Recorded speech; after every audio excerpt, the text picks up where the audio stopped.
Hello, welcome back to the channel, and this is a channel where we give you reviews, playthroughs, unboxings, and we generally like to talk a load of bollocks about tabletop gaming in general. And in this video we're going to be counting down our top 5 horse racing games known to humanity. And just remember, if your favourite horse racing game ain't on this list, that's because A, we haven't played it, or B, we think it is complete and utter horseshit. So remember, if you're new here, then please consider subscribing to this channel, hit the like button and all that YouTube bullshit. We'll see you after this.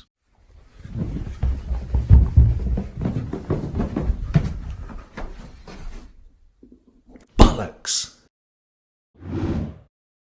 So number 5 on our list of our top 5 horse racing games of all time is a game called Horse Fever. This sets itself apart from all the other horse racing games on this list because it's got a bit of a cartoony feel. It's a little bit more light-hearted than all of the other games on this list. In Horse Fever, the horses will move via movement cards. Each movement card will tell you how many spaces the horse will move, and you'll roll a sprint die, and that means that a random horse will move one space further than all the other horses. The thing that we like about this game is that you can fix the race. You are dealt 2 action cards, or if you're playing the more advanced version, you're going to buy a couple of action cards, and these allow you to fuck about with the rules. You can make a horse sprint, or you can make it go slower. You can make the horse in first place not move on that turn. You can even ask the mafia for a loan, right? So Horse Fever is more of a tongue-in-cheek style game. The rules can be a little bit complicated. You're going to have to learn the rules of the family game first, and then learn what's called the board game, or the more advanced version. And the translation of the rules isn't that great, but once you've got your head around it, it is quite a light-hearted romp through the bales of hay. Just make sure you don't tread in that massive lump of horse shit, alright?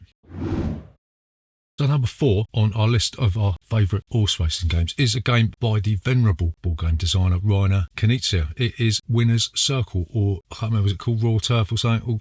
Anyway, it's been reprinted a number of times, but the core concept remains the same. In Winner's Circle, you will be betting on different horses, and you'll be rolling a horse die, and then you will choose one of the horses to apply the effects of the horse die to. All of the symbols on the die will move the horse, but each horse has a different value attached to each symbol. So for instance, if you choose to move the exterminator, then the horse's head will move 5, the jockey's cap will move 6, the saddle will move 7, and the horseshoe will move 2. But if you decide to move 20 grand, the horse's head will move the horse 3, the jockey's cap will move him 1, the saddle will move 5, but the horseshoe will move him a whopping 15 fucking spaces, right? That's enough to give a eunuch a boner. So yeah, it's a relatively simple game. You'll keep doing this until 3 horses have finished the race, and then you'll get a payout depending on how many bets you place. There's going to be 3 races, going to cycle through all the horses, and the player with the most money will win the game, right? This one never gets old. It's a perfect blend of skill and luck. You've got the luck of the die roll, but you've also got the mitigation of that luck with the horse that you choose. And in doing so, you've got the option of stitching up your opponents, right? You might want to choose a horse that you think they've bet on, right? Because they've let it slip in the horses that they've moved. So you can move a horse that's not necessarily going to do you any good, but in the long run it will, because your opponent might miss out on that bumper payout, right? So yeah, Winner's Circle, one of the greatest horse racing games ever made, and we're never ever getting rid of this one, ever. So number 3 on our list of our top 5 horse racing games of all time is a game called Long Shot. This was recently reprinted as a dice game, but we already owned the original version, so didn't want to risk getting scabies from a dirty little dice rolling game. In Long Shot, you will be, again, betting on horses, but you've got the option in this one of buying horses that will give you a special ability. And you'll be moving horses by rolling the die, and depending on what you roll, if your horse moves, then any other horses on the bar on the bottom of that horse will move as well. You've also got the added stress of the Long Shot cards. This is an absolutely humongous deck of cards that at the time was taller than the World Trade Center. And these, again, let you fuck about with the rules. You might want to play the bringing up the rear card, and it says advance all horses in last place 1 space. You might want to play the loan from Uncle Joe. No, that's not Joseph Stalin. Well, actually it might be. It says if you own at least one horse, collect $5. Or you might want to play Grandma's dividend check. In fact, you might want to kill Grandma to get all of the dividend money instead of collecting a paltry $10. So yeah, there is a huge, massive stack of these long shot cards. They're all different. They all mess about with rules. And really, this is what makes this game so much fun, in addition to being able to buy those horses, right? So yeah, once 3 horses have finished the race, you'll top up all your dosh, and then the player with the most money will win. It's an absolute tragedy that this game remains out of print. Like we said, they did reprint it as a dice game, but I think that was more like a cheapskate option because they didn't want to spend the money on actually reprinting the full game. But this remains a classic game regardless of whether you like horse racing or not. Like a lot of these games, you will be trying to counter the random die roll with some strategic decisions, and if you add in the long shot cards, then this game is heaps of fun and we love playing this one. And sadly, the only way that you're going to be able to get hold of this one is A, if you burgle my house and manage to avoid my baseball bat, sell your other kidney, or maybe pimp your bumhole in your local red light district. So yeah, long shot, bit of a long shot you're going to be able to find, isn't it?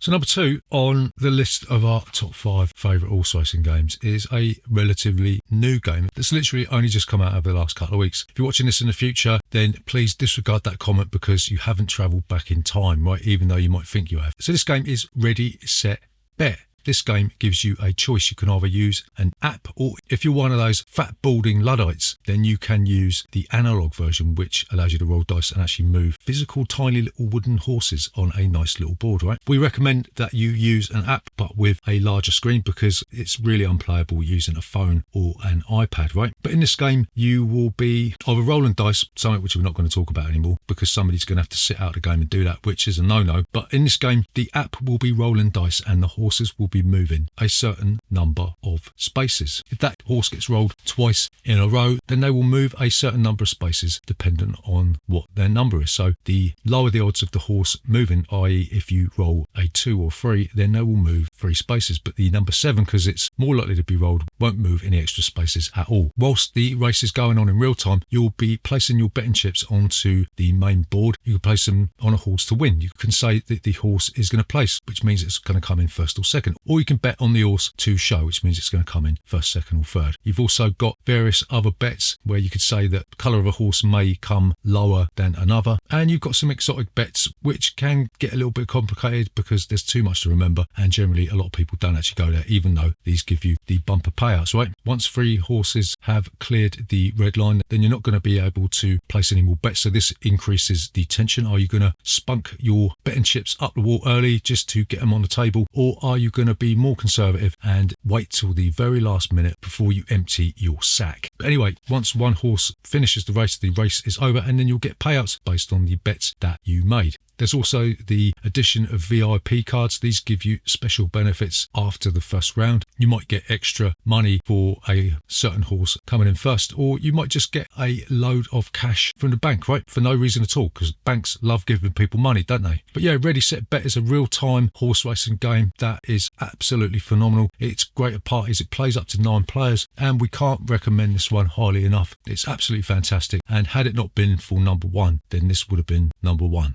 Wouldn't it?